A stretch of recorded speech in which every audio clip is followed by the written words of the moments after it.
Hello everyone, this is a quick video where I will attempt to rebuke some criticisms levied on the legitimacy of Hakoom. I myself have boosted with Hakoom a few times, namely back in 2012 when I played Tony Hawk's Pro Skater HD with him, and I can assure everyone that he is a legitimate player. He is just one that by my estimation is really skilled and plays non-stop. And you might say, but oh, Hakoom only really plays visual novels, kids games, easy games, games that are marketed to trophy hoarders like My Name is Mayo, which you can platinum in an hour. And yes, that is true, but even so, some of the games that he plays like BlazBlue, Central Fiction, Street Fighter, etc., the average player would never be able to complete these difficult time sinks. So the dedication is impressive, but yes, you can argue that it's not as impressive as someone who goes for really hard platinums over quantity of platinums. But I guess that is why the leaderboards on PSN trophy leaders is sorted and separated by players who have attained the most amount of rare platinums and those who have just attained the most amount of platinums, period. At the end of the day, I don't really care too much about this pedantic state of affairs, as long as the person trophy hunting enjoys themselves. That is all that really matters. I've messaged Hakoom numerous times on his Facebook page, befriended him on the site, and when I asked him how many hours a day he slept, he said 2 to 4 depending on my mood. This is a man who has such tireless dedication to his craft that he only sleeps 2 hours a day. So in concluding, I want to give a big congratulations to my friend Hakoom for achieving this milestone, and I hope it will usher in Sony taking notice of trophy hunters like Microsoft do with achievement hunters, and to some sort of moderation. I mean, for God's sake, Sony, there are players who have multiple people on their account who earn platinums at an inhuman rate of 600 a year. Here are some of the objections levied against Hakoom and other trophy hunters. I want to reply to them because they're bullshit. So, on to the arguments. Number 1. Hakoom is a cheater. Those people who say that Hakoom cheats, it's all allegations with no proof.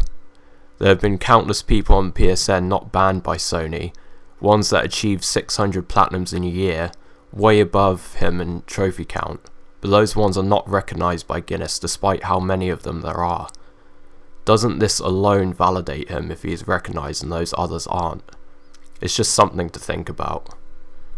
Use your brain and present actual evidence next time you try to accuse someone of foul play is all I'm saying. Back in 2010 is probably when these allegations of cheating started. There are numerous explanations from the man himself, the most noticeable being that he earned the trophy in Dead to Rights Retribution for collecting all of the collectibles before collecting half of them. This is impossible, but as Hakoom explained, the 2 trophies glitched on him and ended up unlocking both separately for each other's action instead of their own action. Another example is the game Wolfenstein, which unlocks a level 50 trophy just by looking at the leaderboards, quickly backing out, and now you're level 50 without even having to play the multiplayer because it has just copied the stats of the number 1 ranked player. This is a really stupid glitch that everyone in the game has come across, and the developers haven't even patched it to this day. So if anything, blame the developers, don't blame me or Hakoom for coming across it randomly.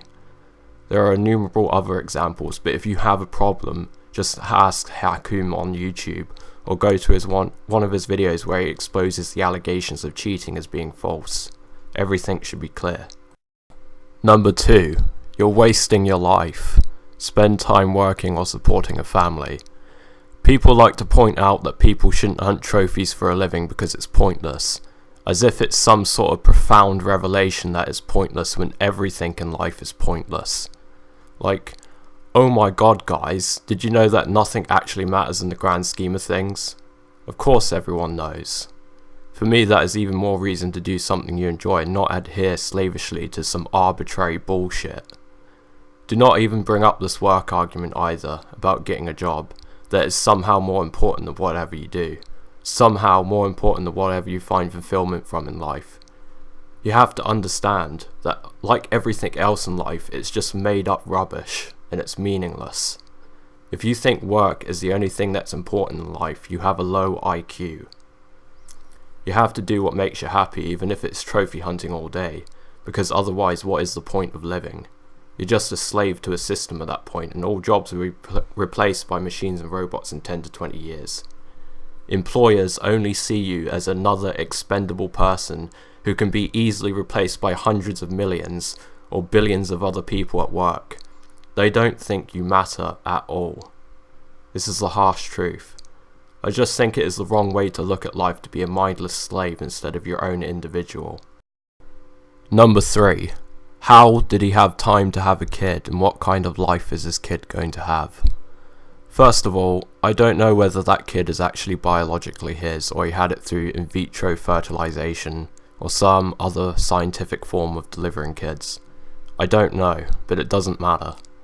And what kind of life is this kid going to have?